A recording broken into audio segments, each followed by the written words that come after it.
All aboard for the transcribed premiere production, The Cruise of the Poll Parrot. That exciting story about a whaling cruise that resulted in an exciting hunt for buried treasure. After capturing the old man, Ezekiel Kipp, who tells them about the diamond mine on Galto Island, which has been covered by a landslide, the party returns to the Poll Parrot and sets sail for Ascension Island to purchase explosives in order to recover the treasure. Arriving at their port, they discover that wealthy friends of Captain Dalton's are being attacked by privateers. When last we left Johnny, Sue, Captain Dalton, and the rest, they had frustrated the attack of the privateers. But in so doing, little Sue Grange, attempting to save the life of Captain Dalton, had run between him and the chief of the privateers, Dirk Briscoe, who were having a fight on the beach. Briscoe draws a concealed pistol from his shirt and fires. Sue drops to the ground, and Briscoe's attention is distracted just long enough for Captain Dalton to put a finishing blow to the privateer's chin that lays him low. Amid much excitement, Captain Dalton shouts, "Bless you, Dirk Briscoe! If little Sue is badly hurt, Sue, are you hurt bad? Foul play! Oh, my poor little Sue. Why did you run in the line of fire? Let me at her, Mr. Grange. I'll see how badly injured she is. I'm not injured at all, Captain Dalton. But, Sue, you fell. You must be hurt. Sue, are you sure? Ezra, I'm not hurt. I fell so that Privateer Briscoe would think he shot me, and it threw him off guard. Oh, blow me down. What a lass. Oh, Sue, that was quick thinking for sure. Lash me to a yardarm if it weren't. Skullduggery! Sue, you've given me enough scares to take 10 years off my life since we've been on this cruise. But I did it to save Captain Dalton. Aye, lass, and that you did. That thieving pirate would have finished me if you hadn't jumped between us. It looks like I'm beginning to owe my life to all of you. First, it's Dickon who knocked the pistol from the hand of that rat old Testi. Then the time you young'uns rolled the rocks down on Red Mahooley and Ezekiel Kipp. And then Joward and Buscara come into the cave in the nick of time when Kipp was shooting at us from the rear of the cave. And now you, Sue, you've saved my life again. Blimey, Captain Dalton, you've a charmed life. Salt me for a herring if you haven't. Salt him for a herring! I believe you're right there, Dickon. Thanks to the help of all my good friends here. Oh, Sue, I'm so glad you really weren't shot. If anything had happened to you then, I believe I would have shot that Dirk Briscoe myself. I was really frightened for the first time on this cruise when I saw you fall. How did you ever think of doing a thing like that? Well, when Captain Dalton and Dirk Briscoe were fighting, Briscoe was knocked down. Captain Dalton didn't see him reach in his shirt for that pistol, but I did, and I knew he'd shoot. So I figured that if I ran between them, it might throw Briscoe off guard. And that's exactly what it did. But look at the chance you took. You might have been hit. Well, what of it? Captain Dalton has been in danger more than once on our account, and I'd rather be shot myself than see Captain Dalton hurt. I'm sure proud of you, Sue. You're awful brave. I don't know that I would have been brave enough to do a thing like that. Oh, yes, you would, Johnny Robbins. You're the bravest boy I've ever known. That's why I like you so much. Gosh, Sue, I've been hoping you'd say you like me, because since we've been on this trip together, I've learned to like you a lot, too. And I was thinking that... Thinking what, Johnny? Oh, thinking that maybe when we get a little older that, well, you... What, Johnny? Oh, that maybe we... Avast to port, you young'uns. Sue, Captain Dalton wants us over there. Gosh, why did he have to call us right this minute? Yes, Captain Dalton. We'll be right there. I wonder what he wants. Look, who is that strange man he's talking to? I don't know. He doesn't look like a privateer. Here, Sue and Johnny. Come here. I want a friend of mine to meet you. This is Mr. Lawrence Stanhope, the owner of the home that Privateer Briscoe was trying to raid. Lawrence, this is little Sue, Mr. Grange's sister.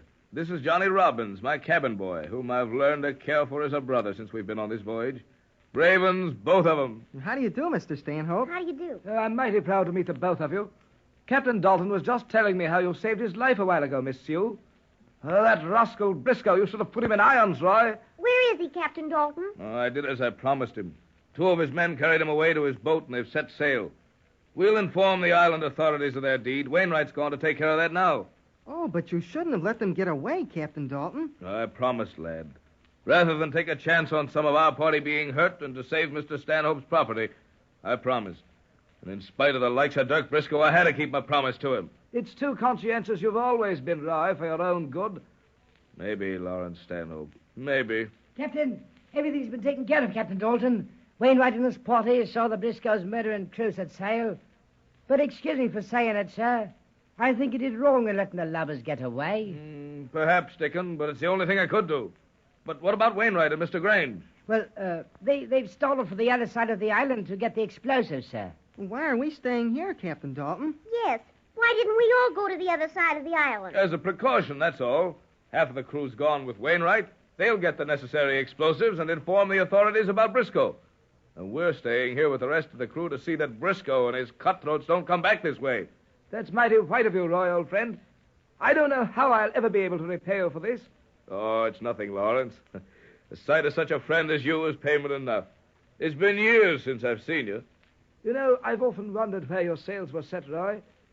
Oh, but see here, old man, we're wasting time.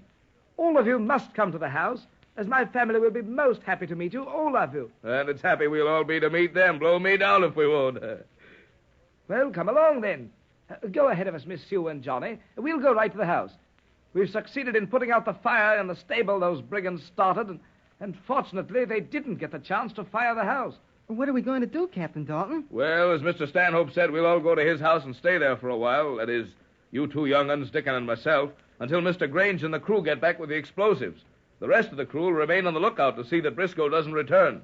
And while you're here, I'll see that you all get some good English cooking. I dare say you could stand a bit of it after some of the things you've all been through, eating board ship and the like. Oh, but Lawrence, won't this be too much trouble? Oh, not at all, old man. Mrs. Stanhope wouldn't think of anything else. Then what will we do, Captain Dalton? Well, when Mr. Grange and the men return with the explosives, we'll set sail for Galto again. You know, I've an idea the sooner we return, the better it'll be. Captain Dalton, I agrees with you. What with Kip, our captive, and Red Mahooley out of the way, we should have smooth sailing ahead. All that remains is to recover the diamonds in the mine on Galto Island and then set sail for home. Aye. Let's hope it'll be smooth sailing, as you say. But suppose we should have more trouble with Dirk Briscoe and his privateers. Yes, and there's no telling what they'll try if they get away safely. There is something in what you say, Johnny and Sue, but I don't think we'll hear from them again. Well, I hopes you're right, Captain Dalton. Take the lever!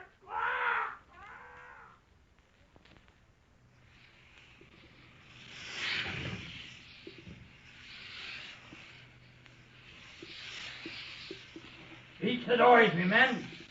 It's a good thing we sighted this island.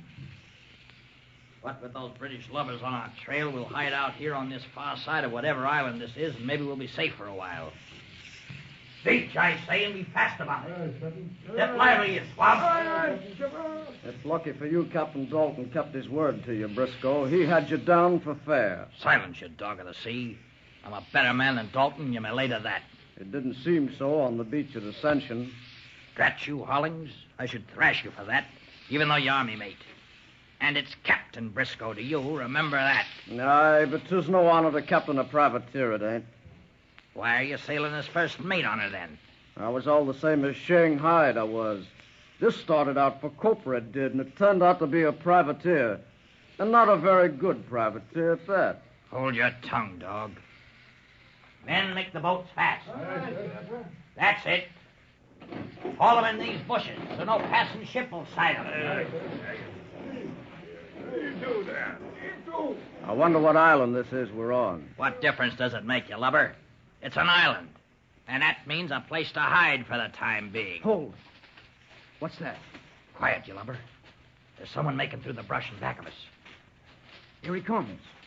He doesn't see us yet. Look, the lubber's a tough one for fair. Most likely a derelict. Avast! Stop where you are, unless I dropped you in your tracks. Who's there? Who are you? Never mind who we are. Who are you? My name's Mahooley, and I'm hurt. Got caught in the wake of a bloomin' volcano. Mahooley? Red Mahooley? What's that?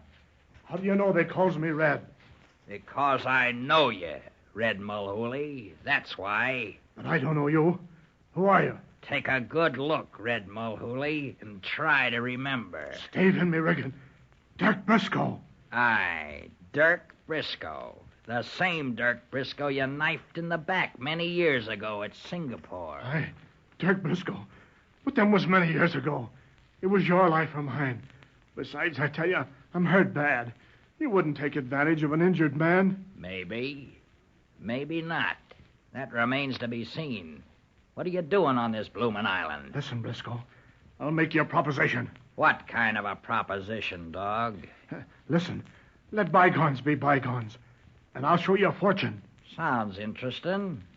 Go on. First off, you gotta say we're partners from now on. If there's a fortune in the wind, I'd go in partnership with a rat. Go on, I say. Do you know what island this is? No. Galto Island. Do you know what's on this island? Get to the point, you bilge scum, before I capsize your hulk. Diamonds. What's that? Diamonds. A world of them. But they're covered up by a landslide, and we'd have to blast to get at them. I've got explosives on board. That's easy. Who owns them? The people I sail here with. Ezra Grange and Captain Dalton. Dalton. Roy Dalton? Aye. Do you know him? Do I know him? I'll say I know the worm. You says he owns this swag of diamonds? Well, the man he sails for does. It's all the same. Mahooley, I'm going to forget our old grievances. That's talking, Briscoe. I knew you would. But for only one reason, Red Mahooley. What's that, Briscoe? Because there's one sailor I hate worse than you, and that sailor is Roy Dalton. I'll show him he can't fool with Dirk Briscoe's affairs. The meddling dog. Diamonds, eh? So that's why Dalton was at Ascension Island, for explosives to blast his mine, eh?